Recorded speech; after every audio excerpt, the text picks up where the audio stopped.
मागच्या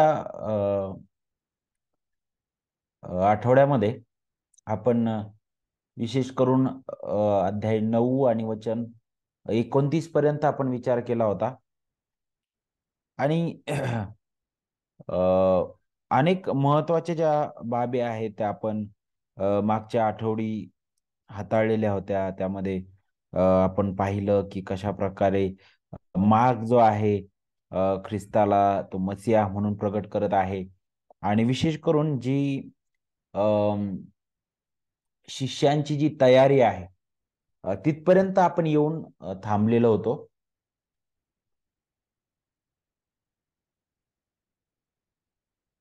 विशेष करून अध्याय 8 वचन 31 ते अध्याय 10 वचन 52 या भागाबद्दल आपण विचार सुरू केलेला होता आणि त्यामध्ये आपण पाहिलं होतं की इथं मात्र ख्रिस्त जो आहे आता त्या येरुशलेमेकडे वाटचाल करत आहे आणि विशेष करून जे त्याचं दुःख सहन जे येरुशलेमेमध्ये घडणार होतं, त्याला पकडणं, त्याचा होणारा छळ, त्याचा मृत्यू आणि पुनरुत्थान, विशेष करून अ, या या सर्व भाकिताद्वारे त्याच्या ह्या घडणाऱ्या घटनांद्वारे आपल्याला पाहायला भेटतं की हा जो भाग आहे प्रत्येक भाग सुरू होतो आणि विशेष करून अध्याय 8 ते अध्याय 10 जर या भागाबद्दल आपण पाहिलं तर हा पूर्ण भाग जो आहे तो एकतर शिष्यांना प्रभू जो आहे तो तयार करत आहे विविध शिक्षण देत असताना आणि अ, हा जो भाग आहे जवळजवळ 3 मुख्य भागात विभागला गेलेला आहे आणि प्रत्येक भाग सुरू होत असताना सुरुवातीला ख्रिस्त जो आहे त्याचं दुःख सहन, त्याचा मृत्यू आणि त्याचं पुनरुत्थान याबद्दलचं भाकीत तो वारंवार करताना आपल्याला दिसतो. कारण आता त्याची जी वाटचाल आहे तिकडेच आहे. वधस्तंभाकडे अगदी तो त्या वधस्तंभाच्या वाटेने तो आता पुढे आणि पुढे जात आहे. आणि तशाच प्रकारे ज्यावेळेस आपण अध्याय 9 वाचतो, अध्याय 9 ची सुरुवात करतो. विशेष करून आपण 29 पर्यंत आपण पाहिलं होतं अध्याय 9 त्याचा जो शेवटचा भाग आहे त्यावर आपण विचार केलेला होता. जिथं आपण पाहिलं की कशा प्रकारे प्रभू जो आहे त्या भूतग्रस्त त्या मुलाला बरे करतो नाही का, जे त्याच्या शिष्यांना विशेष करून जमलं नव्हतं नाही का. आणि विशेष करून आपण पाहतो की त्या अद्भुत रीतीने ख्रिस्त ते करतो आणि त्यातून त्याचं महान प्रभुत्व तो प्रगट करतो. त्याचा सर्वाधिकार तो प्रगट करतो आणि तिथून मग वचन 28 आपण पाहतो, अध्याय 9 वचन 28 मध्ये, मग तो घरात गेल्यावर त्याच्या शिष्याने त्याला एकांतात विचारले, आम्हाला तो का काढता आला नाही. त्या आत्म्याबद्दल आपल्याला पाहायला भेटतं. आणि मग ख्रिस्त तिथं त्यांना उत्तर देतो, प्रत्युत्तर देतो वचन 29 मध्ये, की ही जात प्रार्थने वाचून दुसऱ्या कशानेही निघणारी नाही. आता ख्रिस्ताचं हे जे प्रत्युत्तर होतं यामध्ये आपल्याला पाहायला भेटतं की एकतर ख्रिस्ताने कुठेही तिथं प्रार्थना केली नाही. ख्रिस्त शब्द बोलला आणि ख्रिस्ताच्या त्या वाणीतच तो अधिकार आपल्याला पाहायला भेटतो. तर मग इथं एक विरोधाभास आपण पाहतो. एक तर मनुष्य म्हणून आपण किती दुर्बल आहोत, आपण काहीच करू शकणार नाही. आणि प्रेषितांच्या त्या त्या त्या वागण्यामध्ये त्या उदाहरणामध्ये आपल्याला दिसून येतं. दुसरीकडे ख्रिस्ताचं सार्वभौमत्व, ख्रिस्ताचं महान पराक्रम, ख्रिस्ताचा सर्वाधिकार जो जो सर्व सृष्टीवर आहे, सर्वांवर आहे. इवन त्यातून मग अशुद्ध आत्मे सुद्धा सुटले नाहीत. ते सुद्धा त्याची आज्ञा त्याच्या शब्दाच्या बाहेर जाऊ शकत नाही. कारण शेवटी सर्व सृष्टीचा प्रभू अंतिमता तो ख्रिस्त आहे. म्हणूनच कलसीकरास पत्रामध्ये सांगितलं की सर्व काही त्याच्याचद्वारे, त्याच्यासाठी आणि आपल्याला पाहायला भेटतं की त्याच्यामध्ये निर्माण करण्यात आलेला आहे. सर्व काही त्याच्यामध्येच घडलेलं आहे त्याच्या गौरवासाठी आणि त्याच्याद्वारे, आणि आपल्याला पाहायला भेटतं त्याच्यासाठी. मग ज्यावेळेस आपण अध्याय वचन 30 पासून पुढे सुरुवात करतो तर आता इथं मात्र आपल्याला पुढचा जो भाग आहे तो आपल्याला शिकायला भेटतं. आणि इथं हा जो भाग सुरू होत आहे दुसरा भाग, जिथं पुन्हा एक वार त्याचं दुःख सहन ख्रिस्ताचं आणि आपल्याला पाहायला भेटतं त्याचा मृत्यू आणि त्याचं पुनरुत्थान, त्याची तो आठवण करून देत आहे इथं. जर आपण हा जर भाग आपण पाहिला तर अगदी स्पष्ट रीतीने आपण पाहतो, की आता ख्रिस्त अगदी त्या वधस्तंभाच्या वाटेने वाटचाल करत आहे. तो अगदी जवळ-जवळ जात आहे. परंतु त्यासोबतच तो शिष्यांची पण तयारी करत आहे त्या गोष्टीसाठी, की नाही हे घडणं अगत्याचं आहे. आणि आपल्याला पाहायला भेटतं, की मार्क जो आहे त्याच्यावरच भर देत आहे, की कशाप्रकारे प्रभू जो आहे त्या प्रेषितांना त्या त्या होणाऱ्या घटनांसाठी तयार करत होता आणि एवढंच नाही, तर त्या भविष्यासाठी जिथं ते आता ख्रिस्ताचे शिष्य म्हणून, ख्रिस्ताचे प्रेषित म्हणून या अंधकारमय जगामध्ये उभे राहणार होते त्याची साक्षी म्हणून. त्यावेळी त्यांनी कसं खंबीरपणे उभं राहावं आणि ह्या सगळ्या गोष्टी ज्या आहेत ख्रिस्त बोललेला त्यांच्या हृदयात कशा ठसविल्या जाव्यात, ह्या सर्व आपल्याला भाग जो आहे त्याची आठवण करून देतं.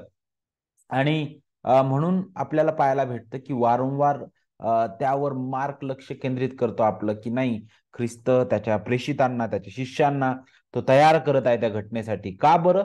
कारण ज्या प्रकारे तो प्रभू ख्रिस्त या त्रासातून, त्या वेदनेतून जाणार आहे, त्याच प्रकारे कितीही त्रास तुम्हाला सहन करावा लागला, कितीही विचित्र गोष्टी घडल्या, तरीही आपल्याला पाहायला भेटतं, की त्या स्थितीमध्ये त्यांनी घाबरून जाऊ नये, तर त्यांनी अधिक प्रभूवर अवलंबून राहायला शिकावं, नाही का?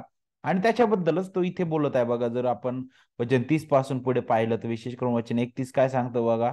कारण तो आपल्या शिष्यांना शिकवत होता. तो त्यांना असे सांगत होता, की मनुष्याचा पुत्र माणसांच्या हाती दिला जाणार आहे. ते त्याला जीवे मारतील आणि मारला गेल्यानंतर तिसऱ्या दिवशी तो पुन्हा उठेल. परंतु या बोलण्याचा अर्थ त्यांना समजला नाही व त्याला विचारण्यास ते भ्याले. अजूनही ख्रिस्त काय बोलत आहे हे त्यांना अजूनही समजलं नाही. जसं आपण अगोदरही पाहिलं, की ख्रिस्त ज्यावेळेस म्हटला, की त्या पुरुषांच्या त्या खमीरापासून नाही का तुम्ही वाचा, त्याच्यापासून तुम्ही सावध राहा. त्यांना वाटलं, की ख्रिस्त भाकरीबद्दलच बोलत आहे खरंच. परंतु ही ही नाही का दुर्बलता मनुष्याची आपल्याला इथं पाहायला भेटते, की त्या प्रभूचे शब्द काय आहे, त्याची सत्यता ती वाखाणू शकले नाही त्याच्या त्या शब्दानंतर आपल्याला पाहायला भेटतं. परंतु ह्या सगळ्या गोष्टी घडत असताना आपण पाहतो, की अ, पुढे जर आपण हा जो संदर्भ आहे, तो बारकाईने वाचला तर वचन 33 पासून पुढे आपण पाहतो जिथे सांगितलं, की पुढे ते कफरनहूमात आले आणि तो घरी असता त्याने त्यांना विचारले, "तुम्ही वाटेत कसली चर्चा करत होता?" आता हे सगळ्या गोष्टी घडलेल्या आहेत. आणि या गोष्टी घडत असताना ते वाटेहून आता निघालेत, तिथून निघालेले आहेत आणि जात असताना त्यांच्यामध्ये काहीतरी चर्चा सुरू आहे. त्यांच्यामध्ये काहीतरी विचार सुरू होते त्यांच्यात त्या शिष्यांमध्ये आणि ते काय चालू होते, ते ख्रिस्ताने तिथे गेल्यानंतर त्यांना विचारलेलं. त्यावेळेस ते गप्प राहिले. कारण त्यांची कशावर चर्चा चालू होती वचन 34 सांगतं, कारण सर्वात मोठा कोण, नाही का? याविषयी त्यांची वाटेत चर्चा चालली होती. याबद्दल ते चर्चा करत होते. आता देवाच्या राज्यात सर्वात मोठा कोण, नाही का? हा त्यांचा प्रश्न होता. आणि ते एक बाह्य दृष्टिकोनातून सर्व गोष्टी पाहत होते. परंतु ख्रिस्त जो आहे, इथं मात्र आपल्याला पाहायला भेटतं, की खऱ्या रीतीने देवाच्या राज्याचं मूल्य काय आहे आणि खऱ्या रीतीने त्या देवाच्या राज्यातील लोकं कसे असायला पाहिजे आणि ते देवाचं राज्य कसं आहे, देवाच्या दृष्टिकोनाने ते कसं आहे, ह्या सर्वांबद्दल ख्रिस्त जो आहे, त्यांना उलगडा करून देतो, नाही का? आणि एवढंच नाही, तर ज्या प्रकारे ख्रिस्त स्वतःबद्दल म्हणतो, की नाही मनुष्याचा पुत्र जो आहे त्याला धरून देण्यात येतील, त्याला मारतील, तो मरेल आणि तिसऱ्या दिवशी त्याला पुन्हा उठणार आहे.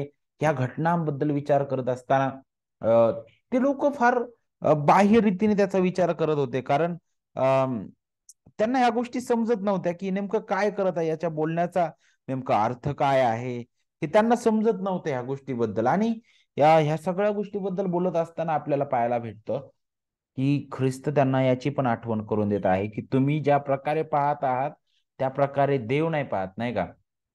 आणि ज्या विचित्र गोष्टी घडल्या जातील किंवा काय नाही का, तरी जगाच्या पद्धतीने जर आपण पाहिलं, तर त्या सर्व कार्याचा, त्या प्रसंगाचा जो न्याय-निवाडा आहे, करत असताना तुम्ही योग्य रीतीने तो विचार करा, नाही का? आणि एवढंच नाही, तर ज्या काही गोष्टी घडत आहे, त्या सरतेशेवटी देवाच्या गौरवासाठी घडणार आहेत. ह्या सगळ्या गोष्टीबद्दल तो आपल्याला आठवण करून देतो आणि विशेष करून वचन 30-31 मध्ये तो त्या सर्व त्या होणाऱ्या त्याचा छळ, त्याचा मृत्यू, त्याचं पुनरुत्थान या कार्याबद्दल सांगितल्यानंतर तो आता खऱ्या रीतीने शिष्यांचा जो प्रश्न होता, शिष्यांचे जे वादविवाद चालू होता, आता तो त्यांचा मुद्दा तो हाती घेतो आणि तो मुद्दा हाताळत आहे. आणि तो मुद्दा हाताळत असताना त्यांचा प्रश्न असा होता, यावर ते सर्वजण विचार करत होते, की सर्वात मोठा कोण आहे? त्यांची चर्चा यावर चालू होती, सगळ्यात मोठा कोण आहे? आणि विशेष करून त्यांच्या ह्याच मुद्द्यावर ख्रिस्त जो आहे पुढे त्यांना मार्गदर्शन करत आहे आणि सगळ्यात अगोदर ज्यावेळेस ते म्हणतात, की सर्वात मोठा. तर कुठं सर्वात मोठा? तर ते कुठाचा विचार करत होते? देवाच्या राज्यात सर्वात मोठा कोण आहे? आणि मग ख्रिस्त जो आहे इथून पुढे आपल्याला पाहायला भेटतं वचन 33 पासून पुढे ख्रिस्त जो आहे त्या देवाच्या राज्याचं मूल्य त्यांना स्पष्ट करत आहे. आणि प्रभू येशू ख्रिस्ताने त्यांना हे स्पष्ट रीतीने दाखवून दिलं, की जगिक जे अंतर्ज्ञान आहे, नाही का? अ, ते ज्या प्रकारे विश्वास ठेवतं, ते ज्या प्रकारे विचार करतं, जगिक जे ज्ञान आहे जीवनाच्या त्या 5 क्षेत्रांमध्ये ज्या प्रकारे विचार करतं, नाही का? आणि त्यांचा विचार आणि त्यांच्या योजना आणि देवाचं जे सत्य आहे, यामध्ये मोठा संघर्ष चालू आहे. आणि मग खऱ्या रीतीने जीवनाचे जे 5 जे क्षेत्र आहे किंवा जीवनाचे जे 5 भाग आहे, त्यामध्ये हे कशा प्रकारचा संघर्ष करणार आहे बरं? सगळ्यात पहिला जो भाग आहे, त्यावर ख्रिस्त जो आहे, सगळ्यात अगोदर हात ठेवतो आणि तो आपल्याला वचन 32 पासून पुढे पाहायला भेटतं. जिथं सगळ्यात अगोदर, सगळ्यात पहिला भाग जगातील जे जे त्या ते जग ज्याच्यावर विश्वास ठेवतं, की नाही हा जो भाग आहे, तो सगळ्यात उच्च आहे आणि तो म्हणजे काय सन्मान, नाही का? आणि मग म्हणून ख्रिस्त जो आहे, जे शिष्य त्याच्यावर विचार करत होते, त्याबद्दल तो बोलत आहे. वचन 32 पासून तर वचन 42 पर्यंत. जिथं सर्वात मोठा कोण याबद्दल ते चर्चा करत होते. परंतु ख्रिस्त त्यांना अगदी स्पष्ट करतो, की देवाच्या राज्यात ज्यांना जास्त सन्मान दिला जातो, ते ह्या जगात सर्वात कमी सन्मानित आहेत. म्हणजे सगळ्यात सोपी भाषा जर आपण पाहिलं, तर आपल्याला पाहायला भेटतं, की जो कोणी म्हणे स्वर्गाच्या राज्यात मोठा होऊ पाहतो म्हणे, नाही का? तो सगळ्यात अगोदर सर्वांचा सेवक त्याने झालं पाहिजे. आता असं का म्हटलेलं आहे? कारण त्या शिष्यांमध्ये ती चढाओढ चालू होती, नाही का? अ, त्या त्या पदासाठी किंवा त्या मोठेपणासाठी. आणि हेच आपल्याला आजच्या ख्रिस्ती जगतामध्ये भयंकररित्या पाहायला भेटतं पुष्कळ मंडळांमध्ये, नाही का? त्यावर वादविवाद, त्यावर सगळी विचारधारा. परंतु ख्रिस्त ज्यावेळेस देवाच्या राज्याबद्दल विचार करतो, तर देवाचं पाहणं आणि माणसांचं पाहणं याच्यामध्ये फार फरक आहे. माणूस ज्यावेळेस विचार करतो, शिष्य विचार करत आहेत, तर ते विचार करत आहेत, की नाही कदाचित आमच्या दर्जावरून, कदाचित आमच्या फॅमिली बॅकग्राऊंड किंवा कोणत्या तरी गोष्टीवरून आम्हाला कुठेतरी मोठं सन्मान मिळेल, नाही का? नक्कीच कदाचित जगामध्ये आपल्याला तो सन्मान मिळेल. परंतु देवाच्या राज्यानुसार, देवाच्या राज्यात आपल्याला पाहायला भेटतं, खरं तर जो त्याच्या लोकांचा सेवक होणं, म्हणजे जो नम्रपणे ह्या सर्व गोष्टी स्वीकारणारा आहे. बालकाप्रमाणे झाल्याशिवाय वचन 36 सांगतं. त्याने एक बालक घेऊन त्यांच्यामध्ये ठेवला आणि त्याला कवटाळून त्यांना म्हटलं, की जो कोणी माझ्या नावाने अशा बालकांपैकी एकाला स्वीकारतो, तो मला स्वीकारतो. जो कोणी मला स्वीकारतो, तो मला नाही तर ज्याने मला पाठवले त्याला स्वीकारतो, नाही का? तर इथं थोडक्यात त्याचं हे बोलणं होतं इथं, की तुम्ही जो वादविवाद करतात, की मी मोठा, की तू मोठा, नाही का? त्यापेक्षा भाऊ बहीण म्हणून तुम्ही एकमेकांची सेवा करायला शिकलं पाहिजे. मंडळीतले लोक म्हणून, मंडळीतलं एक परिवार म्हणून, देवाचं कुटुंब म्हणून, नाही का? हे आपण शिकलं पाहिजे आणि तोच आपल्यासाठी सन्मान देणारी गोष्ट आहे. तर मग सगळ्यात पहिलं जे क्षेत्र आहे, जग अशा प्रकारे पाहतं, की आमचा सन्मान म्हणजे आम्ही काहीतरी मोठ्या पदावर असणं गरजेचं आहे. परंतु देवाच्या दृष्टिकोनाने सन्मान काय आहे? तुम्ही एकमेकांची सेवा करता. मंडळीमध्ये एकमेकांसाठी तुम्ही झटता, एकमेकांवर प्रीती करता आणि एकमेकांच्या गरजा पूर्ण करण्याचा तुम्ही प्रयत्न करत असता. दुसरं जे जे क्षेत्र आहे जिथं आपल्याला पाहायला भेटतं, की तो खऱ्या रीतीने देवाच्या राज्याचं मोल आणखी स्पष्ट करतो. ते म्हणजे वचन 43 पासून तर वचन 50 पर्यंत आपल्याला पाहायला भेटतं. जिथं आता काही अडखळणांबद्दल सांगितलेलं आहे. ही फार मोलाची बोल आहेत नाही का, अगदी किमतीचे हे शब्द आहेत. फार मौल्यवान हे शब्द आहेत, जे आपल्याला समजून घेणं गरजेचं आहे. आता वचन 42 पासून पुढे पहा. माझ्यावर विश्वास ठेवणाऱ्या ह्या लहानातील एकाला जो कोणी पापास प्रवृत्त करील, त्याच्या गळ्यात मोठ्या जात्याची तळी बांधून त्याला समुद्रात टाकून द्यावे, हेच त्याच्या हिताचे आहे.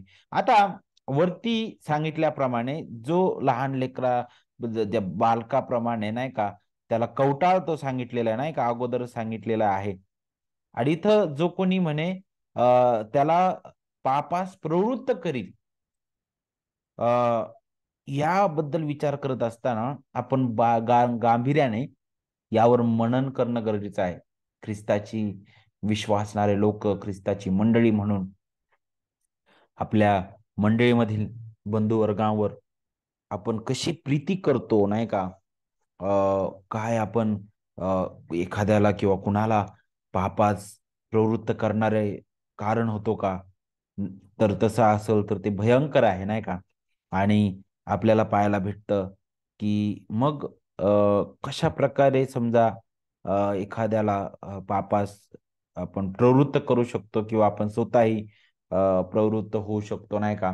तर ख्रिस्त जो आहे इथं काही उदाहरण देत आहे. आणि ही जी उदाहरणं आहेत ना, फार विचार करण्याजोगी उदाहरणं आहेत. कारण तो काय म्हणत आहे, तुझा हात तुला पापास प्रवृत्त करीत असेल, तर तो तोडून टाक. दोन हात असून नरकात म्हणजे न विझणाऱ्या अग्नीत जावे, यापेक्षा व्यंग होऊन जीवनात जावे हे तुझ्या हिताचे आहे. तुझा पाय तुला पापास प्रवृत्त करीत असेल, तर तो तोडून टाक. दोन पाय असून नरकात टाकले जावे, यापेक्षा पंगू होऊन जीवनात जावे हे तुझ्या हिताचे आहे. तुझा डोळा तुला पापास प्रवृत्त करत असेल, तर तो उपटून टाक. दोन डोळे असून जेथे त्यांचा किडा मरत नाही व अग्नी विझत नाही, अशा नरकात टाकले जावे, यापेक्षा एक डोळा होऊन देवाच्या राज्यात जावे हे तुमच्या हिताचे आहे. आता अ, हे जे बोलणं आहे ख्रिस्ताचं, हे शब्दशः आपण नाही घेऊ शकत नाही का? जर शब्दशः घेतलं तर मला असं वाटतं की या भूतलावर अ, आपला कोणताच अवयव वाचणार नाही. कारण अ, आपल्याला माहित आहे की आपण अजूनही या पापी देहात आहोत, नाही का? परंतु ज्यावेळेस इथं हात, पाय आणि डोळा याचा उल्लेख प्रभू करतो, नाही का? तर हे आपल्या शरीराचे एक महत्वाचे, नाही का, महत्वाचे हे अवयव आहेत. ज्याशिवाय आपल्याला पाहायला भेटतं, की आपलं शरीर जे आहे ते पूर्णपणे एक एक नाही का जणू काय अधुरं सारखं होईल. ते एक अपूर्ण सारखं होईल. जर डोळा जरी नसला आणि पूर्ण धड आहे, तरी ते एक अपूर्ण सारखं वाटतं नाही का? कारण पूर्ण शरीरासाठी तो डोळा किती महत्वाचा आहे. जर हात नसले, तर पूर्ण बाकीचं शरीर आहे, परंतु जर हात नाहीत, तरी त्याचा काहीच नाही का, ते कितीतरी कठीण वाटतं. पाय जर नसेल, तर ते पण आपल्याला कठीण वाटतं. तर एक महत्वाचा भाग तो आहे नाही का? तर यातून ख्रिस्त काय सांगत होता? देवाच्या राज्याचं मूल्य काय आहे? जर तुमच्या विशेष करून देवाच्या राज्याबद्दल, देवाच्या राज्याचा हेतू साध्य करण्यापासून जर तुम्हाला अशी कोणतीही गोष्ट जी अडखळण ठरत असेल, नाही का? मग ती तुमच्यासाठी कितीही मौल्यवान असू द्या, त्या गोष्टीपासून दूर राहा. मुळातून उखडणं, उपटून टाकणं, नाही का, तोडून टाकणं, हा जो शब्दप्रयोग आहे तो म्हणजे काय? ज्या गोष्टी तुम्हाला अडखळत आहेत देवाच्या राज्याचा तो हेतू पूर्ण करण्यासाठी, आणि विशेष करून आपल्याला पाहायला भेटतं जे पापास प्रवृत्त करणाऱ्या गोष्टी आहेत त्या त्या गोष्टी आपल्या जीवनापासून आपण दूर करणं गरजेचं आहे. म्हणजे शब्दशः डोळा काढा, हात काढा ह्याबद्दल नाही सांगितलं, तर त्या गोष्टींबद्दल सांगितलं. त्या पापाचं गांभीर्य इथं आपल्याला शिकवलं जात आहे. तर हे दुसरं आपल्याला क्षेत्र जिथं देव कशा प्रकारे पाहत आहे, देवाच्या राज्याचं मूल्य काय आहे, ख्रिस्त आपल्याला दाखवतो. तिसरं आपल्याला पाहायला भेटतं आता पुढे मार्ग जो आहे तो आणखी एक गोष्ट मांडतो ती म्हणजे काय अध्याय 10 मध्ये जिथं आता विवाहासंबंधी ख्रिस्त बोलत आहे. जिथं आपल्याला पाहायला भेटतं वचन 1 मध्ये, मग तो तेथून निघून यहूद्या प्रांतात व यार्देनेच्या पलीकडे गेला तेव्हा पुन्हा लोक घोळक्यांनी त्याच्याकडे आले आणि तो पुन्हा आपल्या परिपाठाप्रमाणे त्यांना शिकवू लागला. आणि तिथं आपल्याला पाहायला भेटतं परुषे आले आणि त्याची परीक्षा पाहण्यासाठी, जे परीक्षा पाहण्यासाठी नियमित पूर्ण असणारा हा गट होता, ते त्याची परीक्षा पाहण्यासाठी त्यांनी त्याला एक प्रश्न विचारला. आणि तो प्रश्न काय होता बरं? पुरुषाने बायको टाकणे सशास्त्र सशास्त्र आहे काय? तो प्रश्न सुटपत्राबद्दल होता. आणि अ, त्यांना त्यांचा जो विचार होता पुरुषांचा, ख्रिस्त आता काय बोलत आहे? ख्रिस्त काय उत्तर देत आहे? त्याच्या त्या उत्तरावर आपल्याला त्याला शब्दात अडकवता येईल आणि हे जे लोकसमुदाय आहे त्यांना त्याच्या विरुद्ध आपल्याला करता येईल. ते अगदी सोपं होईल. कशा प्रकारे? कारण हा जो लोकसमुदाय आहे तो मोशेला पण मानणारा आहे, त्याच्या नियमशास्त्राला पण मानणारा आहे. परंतु आता हा लोकसमुदाय त्याच्या मागे आलेला आहे आणि आता मोशेच्याच नियमशास्त्राबद्दल बोलत असताना जर जर अशा प्रकारे काही वेगळ्या प्रकारे जर उत्तर दिलं तर त्याला अडकवणं अगदी सोपं होऊन जाईल, नाही का? सोपं होऊन जाईल. आणि म्हणून त्यांनी हा प्रश्न विचारलेला होता की पुरुषाने बायको टाकणं शस्त्रास्त्र आहे काय? आता आपल्याला पाहायला भेटतं की सूटपत्र जो आहे हा अ, हा जो विषय होता प्रभू येशू ख्रिस्ताच्या काळातील एक वादग्रस्त विषय होता तो. ख्रिस्ताच्या काळात आपल्याला पाहायला भेटतं की फारच यावर वितंडवाद व्हायचे. कारण अगदी सुरुवातीपासून अ, मोशेच्या नियमशास्त्रापासून ह्या गोष्टींवर नंतरच्या काळामध्ये सुद्धा जे धार्मिक पुढारी होते त्यांचे वादविवाद होते. आणि विशेष करून ख्रिस्ताच्या काळामध्ये आपल्याला पाहायला भेटतं ते जे 400 वर्षाचा काळ होता, विशेष करून मत्तई आणि आपण म्हणतो मलाकी, नाही का? त्या काळामध्ये जे गट उदयास आले त्या गटांमध्ये सुद्धा आपल्याला पाहायला भेटतं पुष्कळ शिक्षणामध्ये विरोधाभास होता.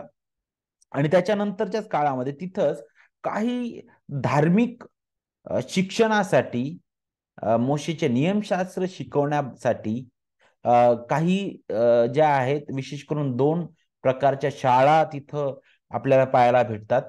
आणि आपल्याला पाहायला भेटतं की ज्या ठिकाणी त्या नियमशास्त्रावर शिक्षण दिलं जायचं आणि या दोन्ही ज्या शाळा होत्या त्या एकमेकांना पूर्णपणे विरोध करणाऱ्या त्या होत्या.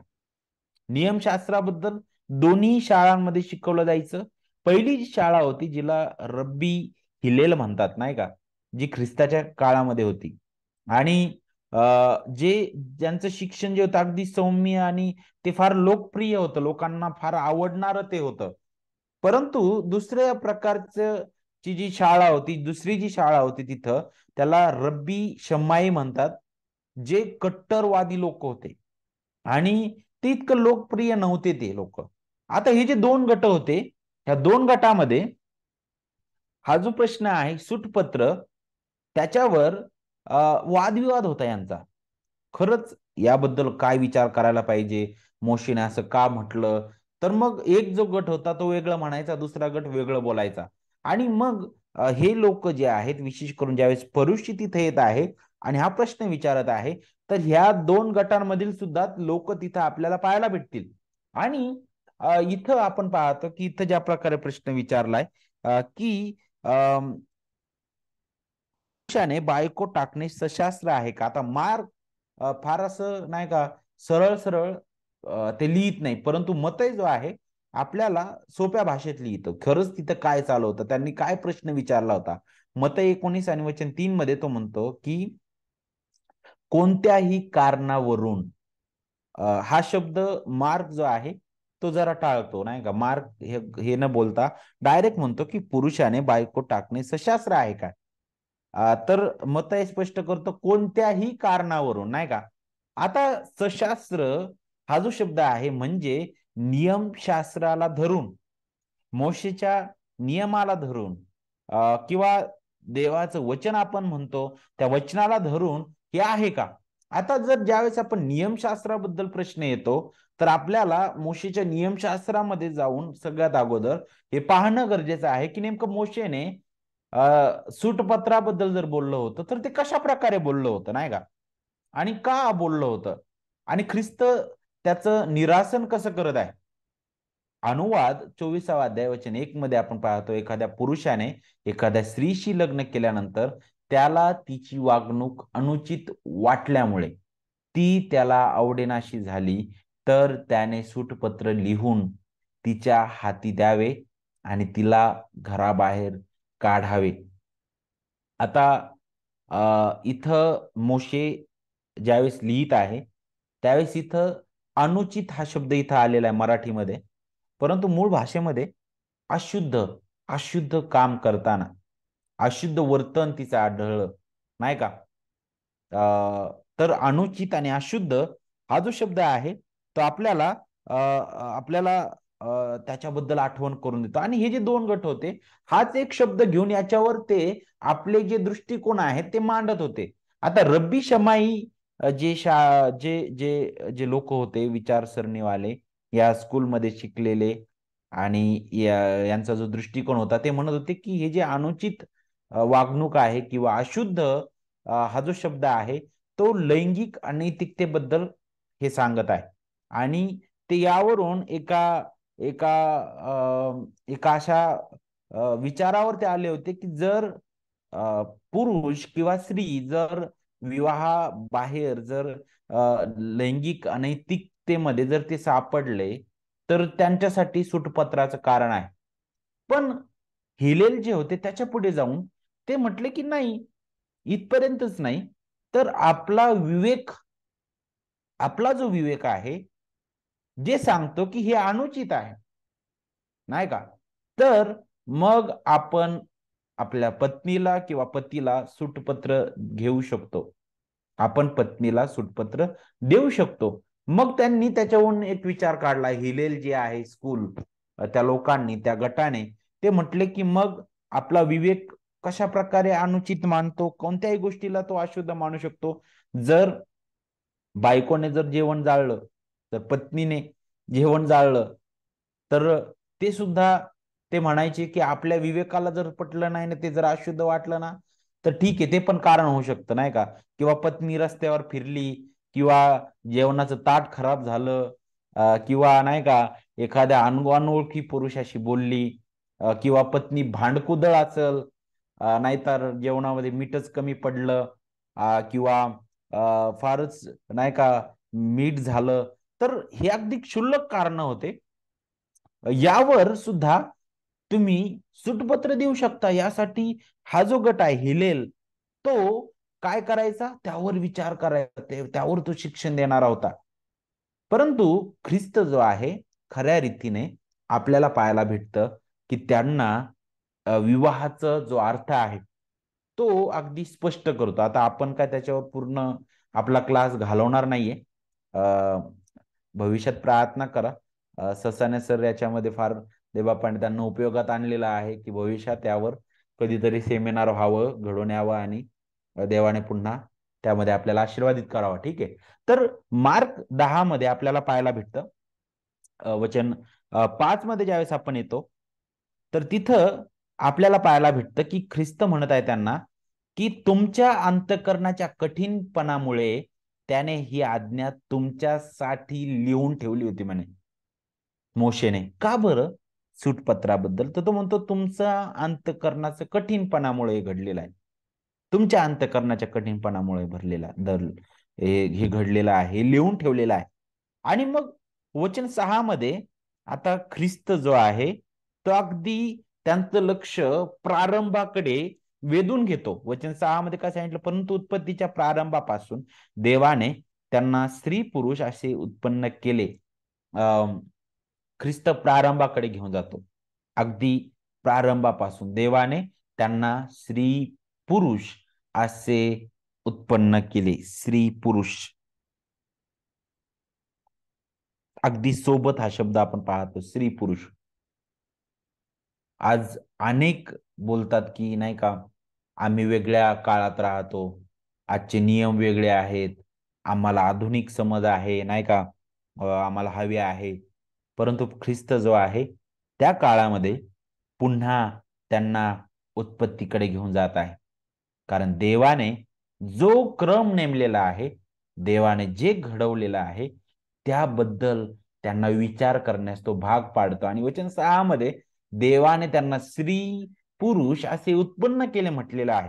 तर इथं कुणी केलं बरं, त्यांना कसं उत्पन्न केलं म्हणे, स्त्री आणि पुरुष ह्याच एका शब्दामध्ये कुणी केलं, देवाने केलं. तर इथं अगदी स्पष्ट रीतीने पाहायला भेटतं की विवाहामधील देवाचा उद्देश हा सूटपत्राने पूर्ण होत नाही, तर देवाची विवाहाबद्दल जी मूळ योजना आहे ती आपण समजून घेणं गरजेचं आहे.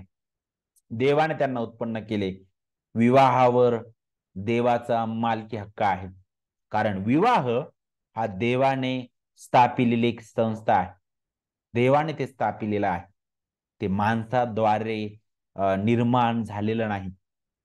आणि पुढं मग ख्रिस्त अनेक गोष्टी बोलतो विवाहाबद्दल बोलत असताना. मग पुढं सांगितलं की ते एक देह होतील म्हणे नाही का. तर एक देह पुन्हा वेगळं न होणं नाही का, ते जडले जातील एकमेकांमध्ये, अशा प्रकारे तो पुढे बोलत आहे. वचन आपल्याला पाहायला भेटतं. मग पुढे वचन 9 मध्ये आपल्याला पाहायला भेटतं, देवाने जे जोडले आहे ते मनुष्याने तोडू नये असं म्हटलेलं आहे बघा. तर अगदी स्पष्ट आहे. आणि एवढंच तर मत्तई 19 आणि वचन 9 मध्ये आपल्याला तिथं पाहायला भेटतं की ख्रिस्त अगदी स्पष्ट पण करतो नाही का, की ते ते जे अशुद्ध किंवा ते अनुचित जी वागणूक आहे ती काय आहे. हे दोन गट वेगवेगळ्या प्रकारे बोलत आहे, परंतु ख्रिस्त अगदी स्पष्ट करत आहे की मी तुम्हाला सांगतो, जो कोणी आपल्या बायकोला जार कर्माच्या कारणाशिवाय टाकून दुसरी करतो तो व्यभिचार करतो म्हणे. तो पण तेच कार्य केल्यासारखा आहे. जो कोणी अशा टाकलेल्या स्त्री बरोबर लग्न करतो तोही व्यभिचार करतो. तर हे स्पष्ट आहे, अगदी स्पष्ट आहे. ख्रिस्त अगदी स्पष्ट करत आहे की सूटपत्र हा विवाहामध्ये देव बिलकुल त्याचा विचार करत नाही, नाही का. कारण देवाने जो विवाह जोडलेला आहे आणि आपल्याला पाहायला भेटतं ते कुटुंब, ते देवाच्या गौरवासाठी आहे. आणि म्हणून आपण अशा प्रकारे विचार करू शकत नाही. आणि आपल्याला पाहायला भेटतं देवाच्या नियमानुसार आपल्याला पाहायला भेटतं आपण या सर्व गोष्टींचा योग्य विचार करून नाही का योग्य तो निर्णय घ्यायला शिकलं पाहिजे. आणि ख्रिस्त त्याची आठवण करून देत आहे. आणि मग पुढे चौथं जे क्षेत्र आहे ते आपल्याला अध्याय 10 वचन 13 ते 16 मध्ये आपल्याला पाहायला भेटतं, जिथं आता ख्रिस्त जो आहे लहान मुलांना नाही का, लहान मुलांना तो आशीर्वाद देताना तिथे दिसतो नाही का, 13 ते 16 मध्ये. आणि अगोदरच ख्रिस्ताने शिष्यांना सांगितलं होतं की एखाद्या नाही का त्या बालकासारख्या नाही का मुलाला तुम्ही कवटाळून धरा, त्याला त्याला जर कोणी दूर करेल म्हणे किंवा त्याला अडखवेल तर त्याला त्याच्या गळ्यात जात्याची तळी घालावी आणि त्याला समुद्रात टाकलं जावं. परंतु इथं आपल्याला ह्या सगळ्या गोष्टी ऐकल्यानंतर सुद्धा आता प्रॅक्टिकली आपण पाहतो, वास्तविक रीतीने आपण पाहतो, ख्रिस्त आहे, जमाव आहे आजूबाजूला, लोक लहान लेकरांना घेऊन तिथे येत आहेत, शिष्य त्यांना दटावत आहेत, त्यांना येऊ देत नाहीत नाही का. आणि मग ख्रिस्त पुन्हा त्यांना आपल्याला पाहायला भेटते त्याची आठवण करून देतो की देवाचं राज्य त्यांच्या सारख्यांचंच आहे. का बरं अशी आठवण वारंवार करून देत आहे, कारण ख्रिस्ती जीवन कसं आहे, ते नम्रतेने भरलेलं आहे. एकमेकांवर नाही का बॉसगिरी किंवा अधिकार चालवणार नाही. आपला सर्वाधिकारी जो ख्रिस्त आहे त्याच्या अधीन राहून एक परिवार म्हणून जी मंडळी आपल्याला दिलेली आहे त्यामध्ये आपण एकमेकांची काळजी घेतो, एकमेकावर प्रीती करतो आणि एकमेकांची ओझ्या आपण वाहतो, एकमेकांची सेवा करतो. आणि हेच तर मग देवाच्या राज्याचं गुपित आहे, ते आपल्याला समजून घ्यायला पाहिजे. पाचवं जे क्षेत्र आहे पुढे तो आपल्याला स्पष्ट करतो, ते म्हणजे काय? ख्रिस्त आता श्रीमंतीबद्दल बोलतो पुढे, नाही का? श्रीमंत तरुणाचा जो जी गोष्ट आहे, जी घटना आहे, आपल्या सगळ्यांना माहित आहे, की त्याच्याकडे तो धावत येतो, नाही का? आणि त्याला म्हणतो, की सार्वकालिक जीवन, उत्तम गुरुजी, सार्वकालिक जीवन हे वतन मिळण्यास मी काय केलं पाहिजे, नाही का? आणि मग ख्रिस्त अगदी त्याच्याकडे निरखून पाहतो आणि आपल्याला माहित आहे, की त्याला काही आज्ञा ज्या आहेत त्याबद्दल त्याला आठवण करून देतो. पण तो म्हणतो, की मी या सगळ्या पाळत आहे. आणि शेवटी मग ख्रिस्त त्याच्या खऱ्या, नाही का, अ, अ, अ, जे जे जे सत्य आहे किंवा जे त्याच्यासाठी महत्वाचं गोष्ट होती, त्याच्यावर हात घालतो आणि ते म्हणजे काय? तुझं असल नसल ते विकून गोरगरिबांना देऊन टाक. आता इथं ही संपत्ती आणि अगोदर आपण जे विचार केलं, की तुम्हाला जर तुमचा डोळा, हात किंवा पाय काही जर तुम्हाला अडखळत असेल, तर ते काढून टाका. आणि त्याचंच उत्तर इथं आपल्याला पाहायला भेटतंय बघा. ह्या श्रीमंत व्यक्तीसाठी देवाच्या राज्यात प्रवेश करण्यासाठी त्याच्यासाठी सगळ्यात महत्वाची गोष्ट होती ती श्रीमंती. त्याच्यासाठी ख्रिस्तापेक्षाही सगळ्यात उच्च स्थानावर काय होतं? तर श्रीमंती. आता श्रीमंत असणं हे पाप नाहीये. हे पाप नाहीये. परंतु आपल्या जीवनामध्ये कशाला आपण प्रथम प्राधान्य देत आहोत? आपल्या जीवनामध्ये कशाचं प्रभुत्व आहे? ते मात्र ठरवतं, की आपण कोणत्या स्थितीवर आहोत. आणि या व्यक्तीसाठी ती श्रीमंती त्याचा देव होती. आणि म्हणूनच ज्यावेळेस ख्रिस्त ते म्हणतो, तर इथं त्याने जे म्हटलं ना, की मी सर्व गोष्टी पाळलेल्या आहेत. त्या सगळ्या गोष्टी इथे स्पष्ट होतात, की नाही तो काहीच करू शकला नाही, नाही का? तो देवाच्या राज्यासाठी नाही करू शकला. काय? कारण मनुष्य ह्या गोष्टी करू शकणार नाही. आणि तो नाही का म्लानमुख होऊन तिथून निघून जातो. तो तो दुःखी होऊन तिथून निघून जातो आणि अशा प्रकारे आपण पाहतो, की ह्या 5 क्षेत्रामध्ये याद्वारे ख्रिस्त जो आहे देवाच्या राज्याचं जे मूल्य आहे, ते तो प्रगट करतो. तो अगदी स्पष्ट करतो, की त्याचे शिष्य जे आहेत त्याचे दुःख सहन, मृत्यू स्वीकारण्यास तसेच त्याचे अनुयायी या नात्याने त्यांना जो त्रास सहन करावा लागणार आहे, जे त्या त्रासाला ते सामोरे जाणार आहे, त्यासाठी ते अधिक चांगल्या प्रकारे तयार होतील आणि म्हणून ख्रिस्त जो आहे तो वेगवेगळ्या प्रकारे त्यांना तयार करत आहे. त्यानंतर आपण अध्याय 10 वचन 34 मध्ये येतो. त्याच्या अगोदर आपल्याला पाहायला भेटतं, की ख्रिस्ताचं जे यरुशलेम येथील विशेष करून जी तयारी आहे, त्यासाठी त्याकडे मार्ग जो आहे आपलं लक्ष वेधून घेतो आणि आपल्याला पाहायला भेटतं, की हा जो भाग आहे, आता तिसरा भाग आहे. त्या त्या तयारीच्या वृत्तांताबद्दल. पहिला भाग आपण अध्याय 8 पासून पाहिला. नंतर आपण दुसरा भाग अध्याय 9 वचन 30 पासून तर आपण इथपर्यंत अध्याय 10 वचन 31 पर्यंत आपण पाहिलेला आहे. आता तिसरा भाग आणि इथं मात्र आता तो आणखी एक महत्वाची गोष्ट सांगत आहे. इथं दुसऱ्या भागात आपण देवाच्या राज्याचे मूल्य शिकलो. आता देवाच्या राज्यातील नेतृत्व काय आहे? देवाच्या राज्यातील पुढारीपण त्याच्या संबंधित हा संदर्भ आहे. जिथं आपल्याला अध्याय 10 वचन 32 ते 34 मध्ये आपण त्याची सुरुवात पाहतो, जिथं पुन्हा एक वार तिसऱ्यांदा ख्रिस्त जो आहे त्याचं दुःख सहन, त्याचा मृत्यू आणि पुनरुत्थान या भाकिताद्वारे या संदर्भाला सुरुवात करतो. आणि मग आपल्याला पाहायला भेटतं या भागात जो आहे प्रभू येशू ख्रिस्त त्या नेतृत्वाचा जो प्रश्न आहे, त्या प्रश्नाला 3 भागामध्ये तो हाताळतो. जर आपण वचन 35 जर पाहिलं, वचन 35 पहा, जब्दीचे दोघे मुलगे याकोब व योहान त्याच्याकडे येऊन त्याला म्हणाले, गुरुजी आम्ही आपल्याजवळ जे काही मागू त्याप्रमाणे आपण आमच्यासाठी करावे अशी आमची इच्छा आहे. तो त्यांना म्हणाला, मी तुमच्यासाठी काय करावं अशी तुमची इच्छा आहे? ते त्याला म्हणाले, आपल्या वैभवात आमच्यापैकी एकाला आपल्या उजवीकडे व एकाला आपल्या डावीकडे बसू द्या. आता हे भाऊ आले एकत्रित, नाही का? आणि त्यांच्या डोक्यात काय होतं? तेच जे अगोदर शिष्यांच्या डोक्यात चालू होतं. सगळ्यात मोठा कोण आहे? तशाच प्रकारचा हा प्रश्न आहे आणि तेच यांचे विचार आहे की एकाला तुमच्या उजवीकडे आणि एकाला तुमच्या डावीकडे बसू द्या, नाही का? आणि मग इथं मात्र ख्रिस्त जो आहे, आता देवाच्या राज्यातील नेतृत्व काय आहे ते आपल्याला पाहायला भेटतं की 3 भागात तो विभागून आपल्याला पाहायला भेटतं किंवा तो इथं स्पष्ट करत आहे. प्रथम वचन 35 ते 40 मध्ये ख्रिस्त, योहान आणि याकोब त्यांना अगदी स्पष्ट करत आहे की जर तुम्हाला माझ्या उजवीकडे डावीकडे बसायचं तर तुम्हाला काय करावं लागेल म्हणे, जो मी प्याला पिणार आहे म्हणे तो प्यावा लागेल. परंतु तो काय म्हणत आहे, जो प्याला मी पिणार आहे तो तुमच्याने पिवेल काय, व जो बाप्तिस्मा मी घेणार आहे तो तुमच्याने घेवेल काय. ते त्याला म्हणाले घेवेल. येशूने त्यांना म्हटले, जो प्याला मी पिणार आहे तो तुम्ही प्याल, व जो बाप्तिस्मा मी घेणार आहे तो तुम्ही घ्याल, हे खरे. आता इथं ख्रिस्ताचं जे बोलणं आहे, प्याला आणि बाप्तिस्मा, हे ख्रिस्ताचं दुःख सहन, त्याचं वधस्तंभावरील जाणं आणि त्याचा मृत्यू, त्याच्याबद्दल आठवण करून देत होतं. आणि ते म्हणतात की हो आम्ही ते करू म्हणे, नाही का? मग ख्रिस्त काय म्हणतो, होय खरंच तुम्ही करणार आहात, परंतु हे प्रत्येक शिष्याबद्दल होतं, नाही का? कारण भविष्यात ते कशा प्रकारे त्याचे साक्षी होणार आहेत त्याबद्दल ते सांगितलेलं आहे.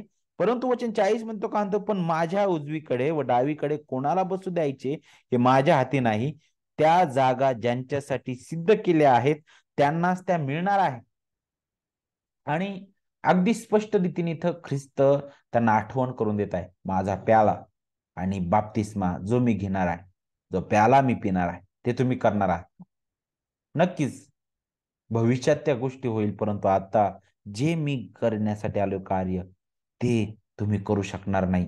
कारण मी सर्व मानवजातीच्या पापाबद्दल, त्या सर्व माझ्या लोकांसाठी मी माझा जीव देण्यासाठी आलेलो आहे. माझा अनमोल रक्त सांडण्यासाठी आलेलो आहे. ते प्रायश्चित्त करण्यासाठी आलेलो आहे. ते तुम्ही करू शकणार नाही, तुमच्याने ते घडणार नाही. तुम्ही नक्कीच कराल, परंतु ते तुम्ही माझ्यासाठी कराल. मी तुमच्यासाठी हे करायला आलेलो आहे. दुसरं आपल्याला इथं पाहायला भेटतं की नेतृत्वाबद्दल बोलत असताना पुढे आणखी तो दुसऱ्यांदा इथं बोलतो वचन 40 ते 45 मध्ये, जिथं आपल्याला पाहायला भेटतं वचन 41 मध्ये, हे ऐकून बाकीचे 10 जण याकोब व योहान यांच्यावर संतापले.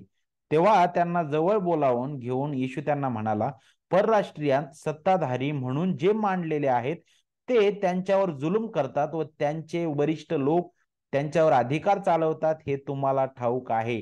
आता ख्रिस्ताच्या काळामध्ये रोमी साम्राज्य होतं, आपल्याला माहित आहे. आणि नेतृत्व काय आहे, पुढारी म्हणून ख्रिस्त त्यांचं उदाहरण घेत आहे. तो म्हणतो जे सत्ताधारी आहेत ते कसं त्यांच्या सत्तेचा वापर करतात बरं. ते नेतृत्व कसं चालवणार आहे, ते जुलूम करतात, ते वर्चस्व गाजवणारे आहेत, ते अधिकार गाजवणारे आहेत, हे तुम्हाला माहित आहे म्हणे. परंतु तुमची गोष्ट तशी नाहीये. तर जो तुमच्यामध्ये मोठा होऊ पाहतो त्याने तुमचा सेवक झाले पाहिजे. आता देवाच्या राज्याचं मोल तो अशा प्रकारे स्पष्ट करत आहे की देवाच्या राज्यातील नेतृत्व कसं आहे आणि जगाचं नेतृत्व यामध्ये फार फरक आहे. जगाचे अधिकारी, सत्ताधिकारी जे आहेत ते लोक जुलूम करू शकतात, ते ते त्यांच्यावर अधिकार चालवतात. परंतु इथं मुळात देवाच्या राज्यानुसार खरं नेतृत्व काय आहे, तर तो म्हणतो की तुमचा तुम्ही अगोदर एकमेकांचे सेवक झाले पाहिजे म्हणे. तुम्ही अगोदर एकमेकांचे सेवक झाले पाहिजे. ख्रिस्ती नेते किंवा ख्रिस्ती पुढारी, ख्रिस्ती सेवक असणं आपल्याला पाहायला भेटतं, गरजेचं आहे. कारण ख्रिस्ताच्या आदर्शाचा अनुसरण आपण करणारे आहोत, नाही का? जो स्वतः आपल्या पापासाठी ज्याने दुःख सहन केलं, ज्याने मरण पत्करलं, फिलिपिकरास पत्रामध्ये सांगितलं की त्याने दासाचं स्वरूप धारण केलं, नाही का? तो गौरवी ख्रिस्त, त्याने आपलं ते जे आपल्याला पाहायला भेटतं सर्वोच्च ठिकाण आपल्यासाठी सोडलेलं आहे. तो गौरवी ख्रिस्त, तो या अमर्याद तो ख्रिस्त या मर्यादेमध्ये आला. तो ख्रिस्त महान सामर्थी प्रभू, जो अखिल विश्वाचा निर्माण करता या निर्मितीमध्ये तो आलेला आहे. त्याने दासाचं स्वरूप धारण केलं.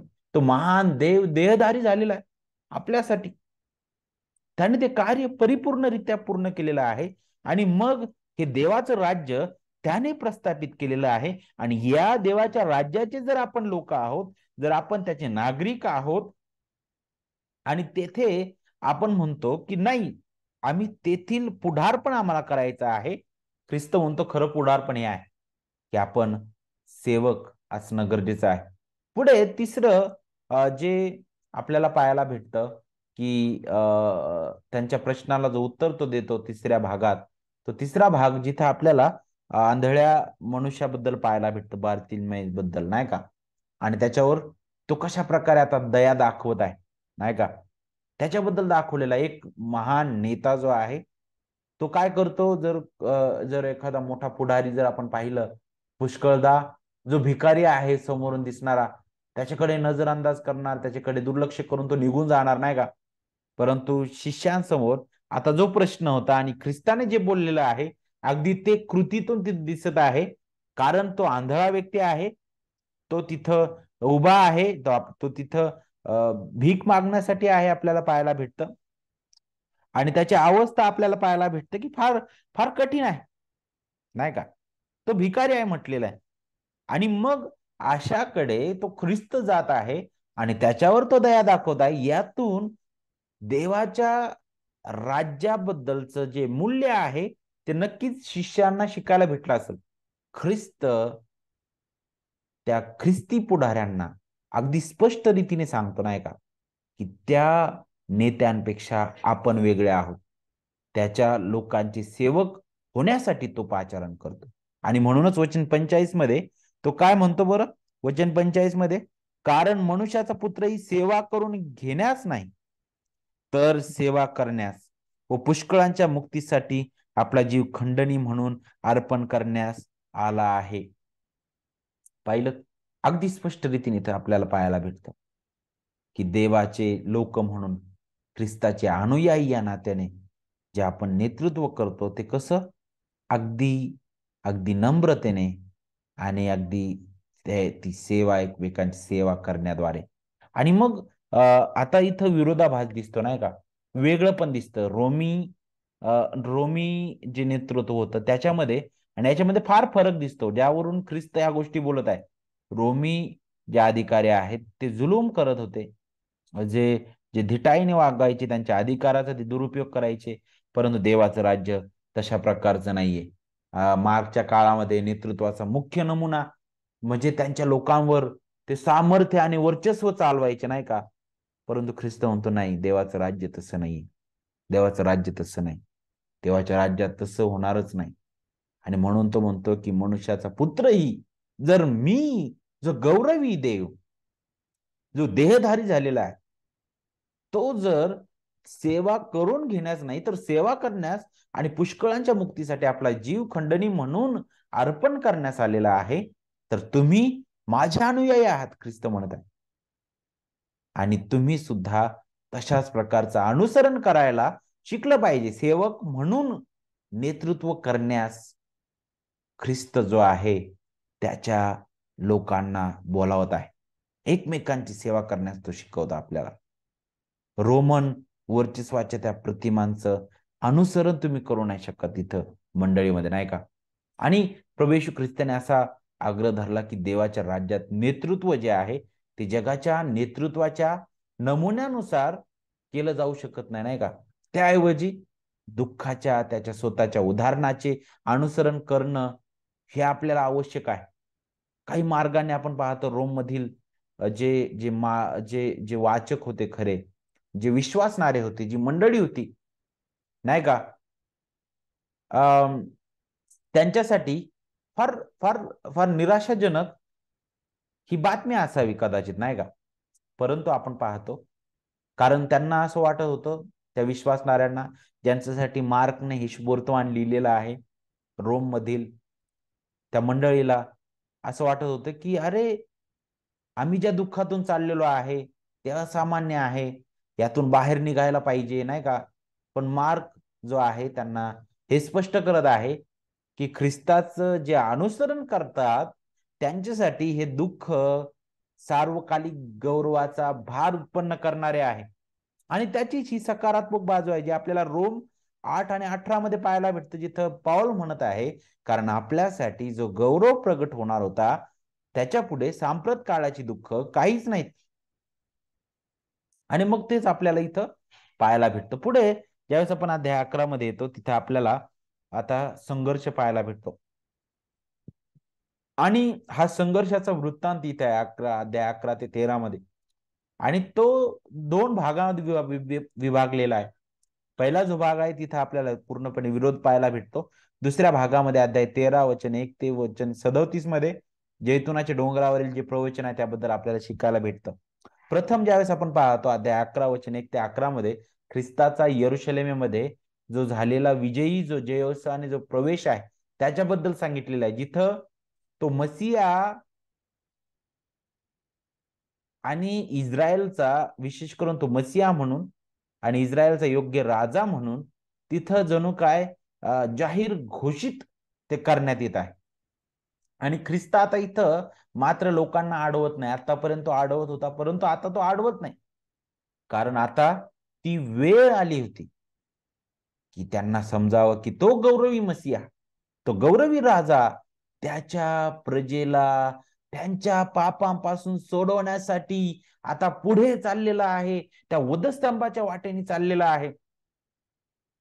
वचन अध्याय 11 वचन 12 ते 14 आणि 20 ते 25 मध्ये आपण पाहतो की पुढे आणखी विशेष करून वचन 12 ते 14 जर आपण पाहिलं तर तिथं जे अंजिराचं निष्फळ झाड आहे त्याच्याबद्दल आपल्याला शिकायला भेटतं. तिथं मार्ग जो आहे इस्रायलची खरी अवस्था स्पष्ट करत आहे. जे बाहेरून फक्त हिरवगार दिसत आहे, किती सुंदर ते दिसत आहे, फार सजलेलं दिसत आहे, परंतु आंतरिक रीतीने अगदी अगदी ते खोकला आहे, ते निष्फळ आहे. आज अनेक ख्रिस्ती म्हणवणाऱ्या लोकांची अशी अवस्था आहे. बाह्य रीतीने फार आपल्याला ते सर्व गोष्टीमध्ये आवेशी दिसतील, परंतु आंतरिक रीतीने ख्रिस्ताचं परिपूर्ण कार्य, ख्रिस्ताची सुवार्ता आणि खऱ्या रीतीने हृदयामधील त्यांचं जे परिवर्तनाचं कार्य आहे आणि त्यांच्या जीवनातून जे खरं फळ आहे ते मात्र काहीच दिसणार नाही. ती स्थिती इस्रायल मधील होती, नाही का, त्या पुढाऱ्यांची सुद्धा होती की जे धार्मिक फार दाखवणारे होते, परंतु आंतरिक रीतीने आपल्याला पाहायला भेटते त्या कबरेप्रमाणे होते. चुना लावलेला ख्रिस्त त्यांना म्हणतो, नाही का, कुजलेल्या हाडांप्रमाणे त्यांची अवस्था होती. आणि तिथं त्या त्या त्या ते जे अंजिराचं झाड आहे वाळलेलं, ते खऱ्या रीतीने इस्रायलची खरी अवस्था दाखवत होते. फलहीन अवस्था. अध्याय वचन 15 ते 19 मध्ये पुढे आपल्याला ख्रिस्त मंदिराचं शुद्धीकरण करताना दिसतो, नाही का. आणि इथं मात्र आता ख्रिस्त जो आहे त्या धार्मिक पुढाऱ्यांच्या नैतिक स्थितीवर थेट हल्ला करत आहे. पाहिलं, मंदिराचं शुद्धीकरण म्हणजे आता इथं त्या धार्मिक पुढाऱ्यांची किती भयानकता आहे, त्यांचा जो भ्रष्टाचार आहे, त्यांची जी वागणूक आहे, त्याच्यावर थेट हल्ला आपल्याला पाहायला भेटतो, नाही का, त्या मंदिराच्या शुद्धीकरणाद्वारे. आणि इथं त्यांचा अधिकार आणि त्यांचा प्रभाव ख्रिस्ताने कमी केलेला आपल्याला पाहायला भेटतो. पुढे आपण पाहतो अध्याय 11 वचन 27 ते अध्याय 12 वचन 12 मध्ये मुख्य याजक, नियमशास्त्राचे शिक्षक आणि वडीलजन यांच्यासोबत त्याचा वादविवाद आपण पाहतो. तो संघर्ष आपल्याला पाहायला भेटतो. आणि मग ते बोलत असताना पुढे द्राक्षमळ्याचा जो दाखला आहे तो ख्रिस्त देऊन खऱ्या रीतीने ज्यांनी जे खरं नेतृत्व आहे त्याच्यावर कसा, त्याच्या विरुद्ध कसा बंड केलेला आहे ते इथं दाखवलेलं आहे, नाही का. जर तुम्ही द्राक्षमळा जो आहे तो जर दाखला तुम्ही बारकाईने पाहिला तर तुम्हाला त्याच्याबद्दल शिकायला भेटेल, नाही का. आणि त्याबद्दल तुम्हाला पाहायला भेटेल खऱ्या रीतीने.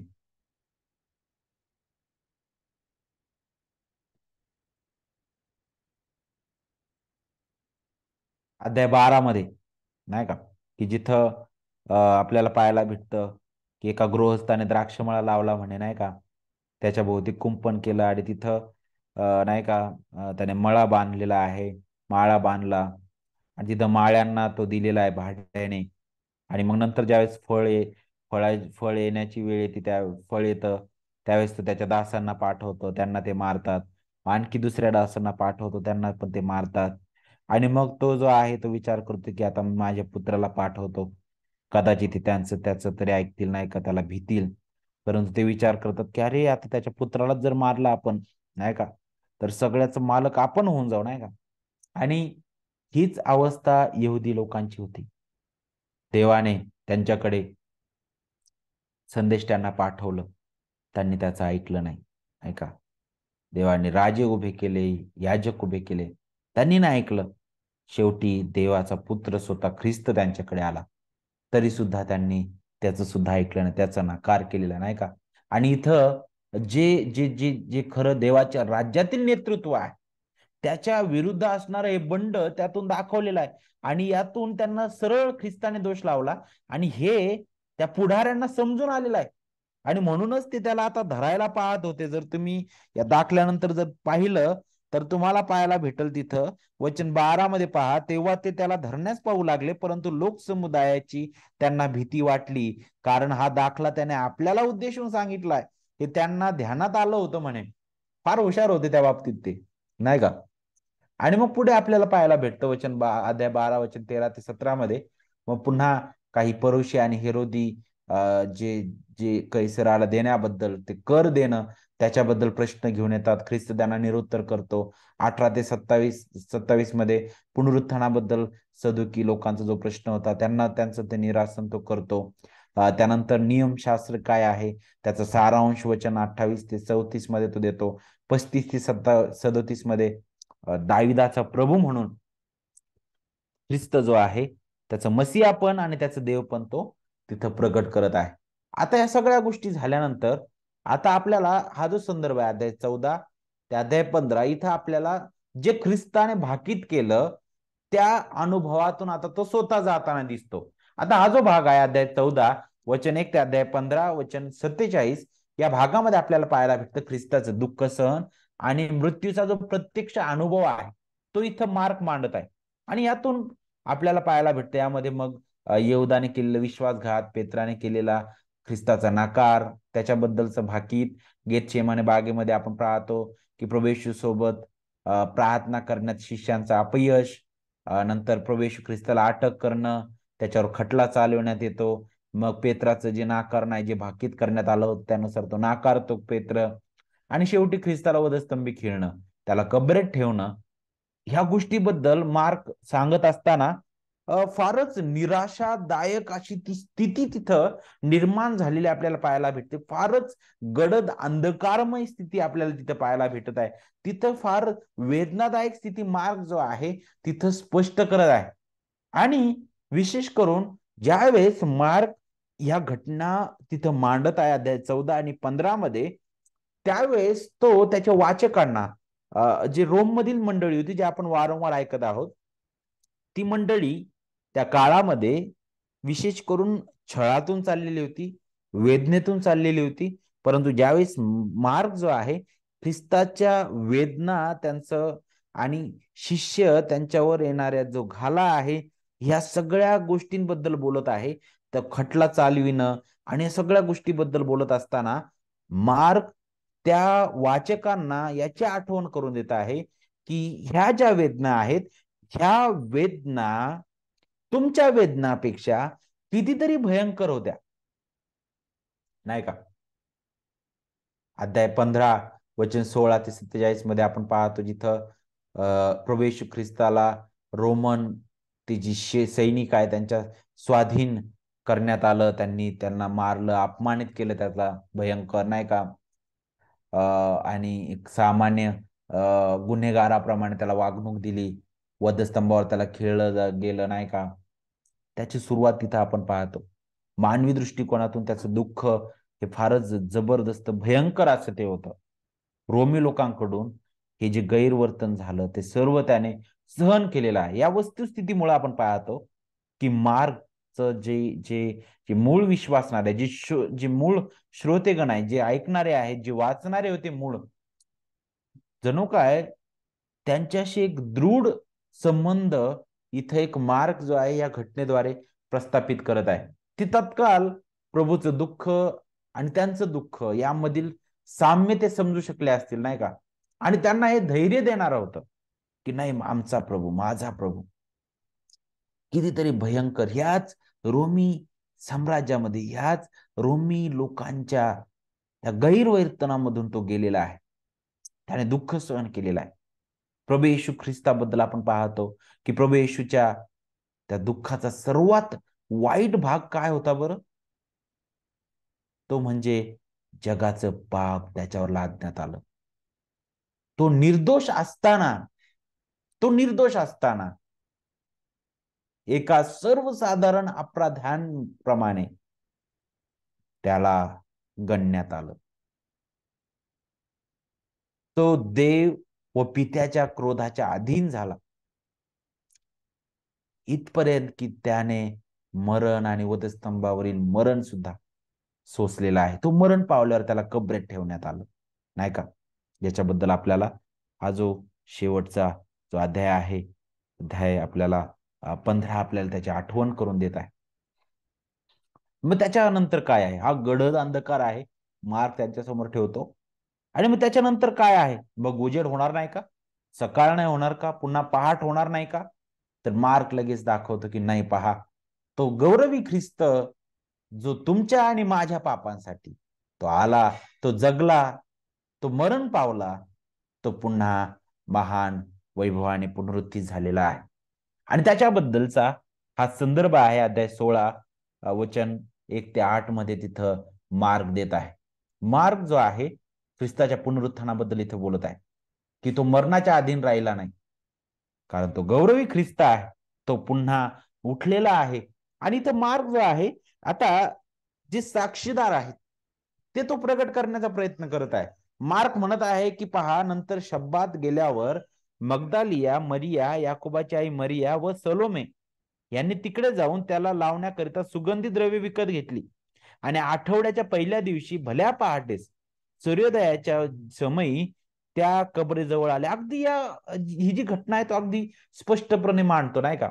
आता इतर शुभवर्तमानापेक्षा जर आपण पाहिलं तर ख्रिस्ताचं जे पुनरुत्थान आहे त्याचा जो भाग आहे, मार्क फार लहान स्वरूपात मांडतो, परंतु ती जी रूपरेषा आहे सुवार्तेची, ती पूर्णपणे आपल्याला इथं पाहायला भेटते.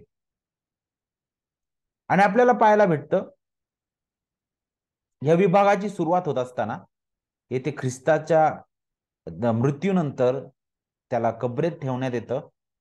आणि तिसऱ्या दिवशी आपण पाहतो की त्याच्या शरीरावर सुगंधी द्रव्य लावण्यासाठी त्या ज्या स्त्रिया आहेत त्या तिथे येतात. आणि मग तिथून हा जो संदर्भ आहे तो सुरू होताना आपल्याला दिसतो. तिथे आपल्याला पाहायला भेटतो ते येतात आणि ते आपल्याला पाहायला भेटतं तिथं एक दिव्यदूत त्यांच्या समोर येतो, नाही का? आणि त्या चकित होतात. आणि मग आपल्याला पाहायला भेटतं की त्याचा जो संदेश आहे, त्या देवदूताने दिलेला संदेश फारच ठळक होता, फारच नाही का थेट होता, अगदी सरळ होता. त्या चकित झाल्या. परंतु तो म्हणत आहे की चकित होऊ नका, वधस्तंभावर खिळलेला येशू नासरेतकराचा शोध तुम्ही करत आहात काय? तो उठला आहे, तो येथे नाही. त्याला ठेवले होते ती ही जागा पहा. तर जा, त्याच्या शिष्यांना व पेत्रालाही सांगा, तो तुमच्या पुढे गालिलात जात आहे. त्याने तुम्हाला सांगितले होते त्याप्रमाणे तो तेथे तुमच्या दृष्टीस पडेल. परंतु काय झालं? जाऊन सांगा म्हटलेलं आहे. हे पळाल्या, घाबरल्या या. आणि त्या कापत होत्या, घाबरलेल्या आहेत, त्या त्या त्या विस्मित झालेल्या आहेत. त्यांनी कोणाला काही सांगितलं नाही, सुरुवातीला सांगितलं नाही का? कारण त्या भयभीत झाल्या होत्या. त्या स्त्रियांचा जो प्रतिसाद आहे तिथं आपल्याला पाहायला भेटतं. तिथून आपल्याला अंदाज येऊ शकतो की त्यांना भीती वाटली म्हटलेलं आहे.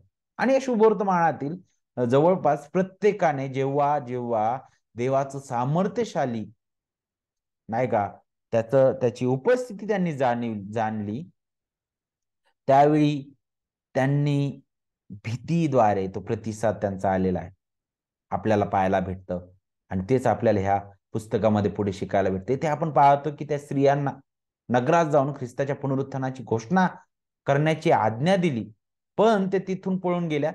त्यांनी कोणाला काही सांगितलं नाही, नाही का? देवाचे लोक आपल्याला पाहायला भेटते या जीवनात अशक्तपणा आणि गरज पुष्कळ अनुभवतील नाही का.